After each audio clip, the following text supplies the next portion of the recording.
Alright guys, so as promised, 31 horror movie reviews in 31 days. Now, keep in mind, I won't be actually reviewing 31 movies and uploading one every day. That'd be insane. I'm actually going to take time in doing these reviews because I feel like I should be taking time with these reviews, so that's why we're doing this. So, without further ado, I've come up with the schedule on this note card of the 31 movies we're going to review. I'm going to try to keep that a secret. You might have seen a little bit right there. But for our last two, which will be 30 and 31, we'll actually have guests coming, which would be Justin and Andy.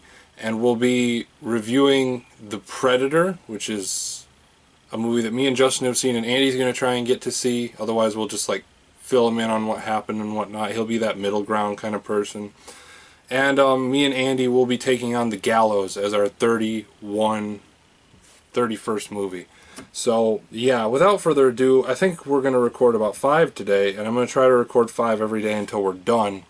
Kind of, because we're also doing the Halloween movies, which is also a thing as well. We're doing Halloween 1 to Halloween, the new one, which is Halloween Returns or Halloween or whatever you want to call it. But anyway, let's get started with our first movie review, which is the B-movie Man with the Screaming Brain.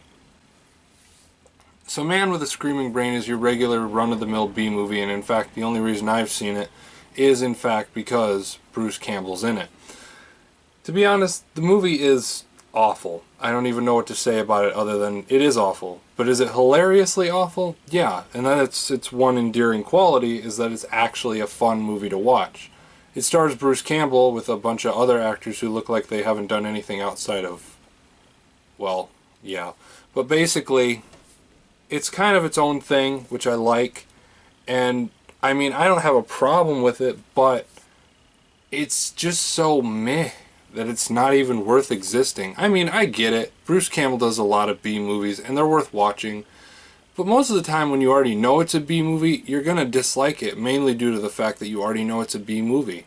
Like if someone comes out and says, hey, we got a new B movie coming out, you should check it out, well, that already gives it away, the fact that it's going to be terrible. I want to be hilariously surprised, like Skyline. I knew that was going to be bad, so I hated it.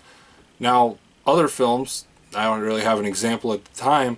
I like going into it not knowing that it's going to be terrible. I pick it up off a shelf wherever I buy it or rent it, and it's just going to be a fun ride of terrible, terrible, terrible. Plus, you got to be in the right mood for B movies, otherwise it's just not worth it. But to be honest, Man with a Screaming Brain isn't the worst thing I've ever seen, but it's definitely not one of the best. I'm going to have to give it a 3.4 out of 10.